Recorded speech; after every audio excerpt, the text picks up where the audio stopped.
بسم الله الرحمن الرحیم. زما نوم شمشاد دی، د پیرپیایي باشنده یم.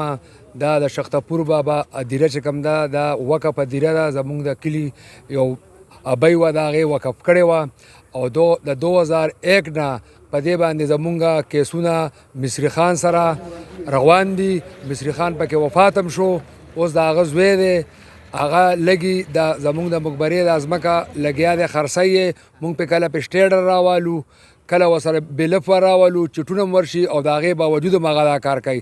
او ور دا چلېدو سینیر سیول جج سره نوخار کې، بیا د هغې نه دغه شو، بیا لاړو هلته به چې ته وګټله، بیا لاړو شیشن ته، د شیشن نه بیا موږ لاړو وای کوټ ته، بیا چیف ډسټرکټ دوست محمد بیا هغه دا اعلان وکړو چې کوم ځای کې وقف ادیرې دي څومره، نو په هر ځای کې هغه وقف ادیرې کې که چا بلډینګ جوړ کړي وي که هر څه جوړ کړي وي به هغې هغه کرش کوي.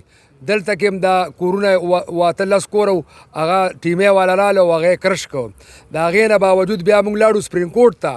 سپریم کورټ کې زموږ 1 تاریخ وشو، 2 تاریخ وشو، په 3 تاریخ کې راته ویې چې تاسو به لاړ شئ د نوخار عدالت ته. د نوخار عدالت ته کاغذونه موږ ته راکړي چې بهی د دې دا مسله ختمه کوي، دې کې کمیشن مقرر کوي او چې ما ته څه رپورټ یې درکړو هغه شان د دې غریبانانو د مخنیوی وکړئ او دوی ته د خپل شی تاسو په حواله کوئ. لا لسمه پیره ده، لسمه پرون هم د دې کې د ادبرارۍ د کمیشن درخواست زموږ ټولو ته مو چټونه ورکړي او اوسه پورې لس پیرې وشوه، پرون هم پکې ټایم و، خو د دې مسله د موږ دی حل نه کړه.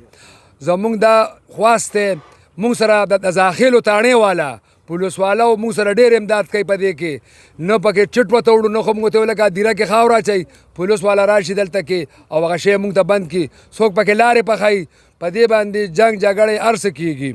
په دې زموږ د نوخار ډیسي ته، زموږ ډي پي او ته، زموږ MNA ته، زموږ MPA ته، زموږ امانګړ کوم MPA دی اختیار ولی، زموږ د پیرپیایي لیاقت خټک چې کوم دی زموږ MPA دی، MNA زموږ عمران خټک دی. که چرې زموږ دا فریاد او دا حساب کتاب دی ونرېدو نو زموږ په کوڅو کې به بیا نه ګرځي، بیا به که خیر په کاڼو ولو. یوه شوه، بل زموږ به انشاءالله د ګل په ورځ باندې که زموږ دا مسله حل نه شوه نو د 9 په ورځ باندې به موږ د زاخیلو نه والې تر امانګړه پورې دا جیټي روډ تر هغې پورې بنده وو چې تر څو پورې زموږ د مقبرې 81 کنال او 4 مرلې ځمکې راته نه پوره کړي.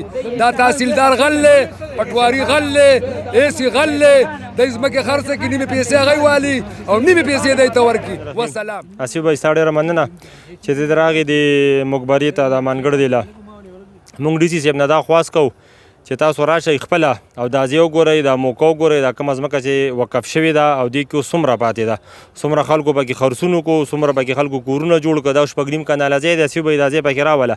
دا پرون دې کې ټیکټرې شوي دي، دې باندې مسله یې هسې نه دې کې خلک جنګونه وکړي، جګړې وشي. نو دې نه مخکې DC صاحب تاسو له خواست دی چې تاسو د دې باندې ایکشن والی راشئ وګورئ. نن سبا خو ګرانه ګراني ده، څوک کور له ځای نشي ایستې، مقبرې له به چته ځای والي، مړي به چته بوړي، دا خلک سیند کې به غورځوي که چته به وړئ.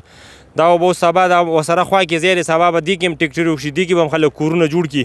نو مهرباني وکړه چې انتظامیه په دې ایکشن والي راشي او دا مسله د حل کې دي نه جنګ جګړې جوړېږي، دښمنیان دې جوړېږي، تربګنیانې. نو مهرباني وکړه چې سبا پکې بیا پولیس او ټول پکې راځي، دې نه مخکې چې خون خرابه پکې وشي نو تاسو راشئ په دې ایکشن والي او تاسو خپله دا ځایونه وګورئ، چیک کړئ. مهرباني، مننه، السلام.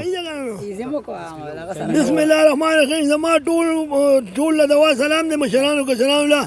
زما د نیا نیکه قبر دلته هغې ورکړی دی، اوس د هغې اړو پته نه لګي چې کوم دی دی. نو تاسو مهرباني وکړئ دا خو دا ځمکه خو چې کوم دی دا 81 کنال او 4 مرلې ځمکه ده، زموږ د پیرپیایي دا ټولو شریکه ده، د امانګړ د ټولو شریکه ده، دا وقف شوې ځمکه ده، غریبانان دي دې کې ټول هر څوک پکې خوښېږي. نو تاسو دا زموږ درخواست دی چې مهرباني وکړئ دې مشرانو نه چې دا زموږ دا مسله حل کړي.